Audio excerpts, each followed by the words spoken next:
Detajet e reja kanë dalë nga shpërthimin me lënë plase në Elbasan, ku raportohet se ngjarja është e inskenuar nga pronarët e apartamentit në bashkëpunim me nipin e kryefamiljarit, shtetasin Ardit Pepa.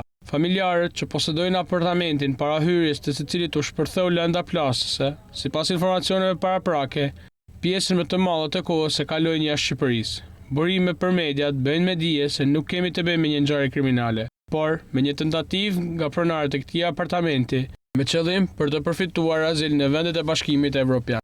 Nga dëshmitë dhe provat deri tashmë, thuhet se familjarët që posedojnë këtë apartament rezultojnë që jetën e tyre kalojnë mes Shqipërisë si dhe një vendi në BE. Burimet e besueshme thanë se ata shkojnë gjithmonë në të njëjtin shtet dhe pas disa muajsh ata kthehen përsëri në Shqipëri. Mesohet se është inskenuar nga pronari, i cili në bashkëpunim me nipin e tij kanë vendosur lëndës plase me qëllim përfitimin e azilit në BE.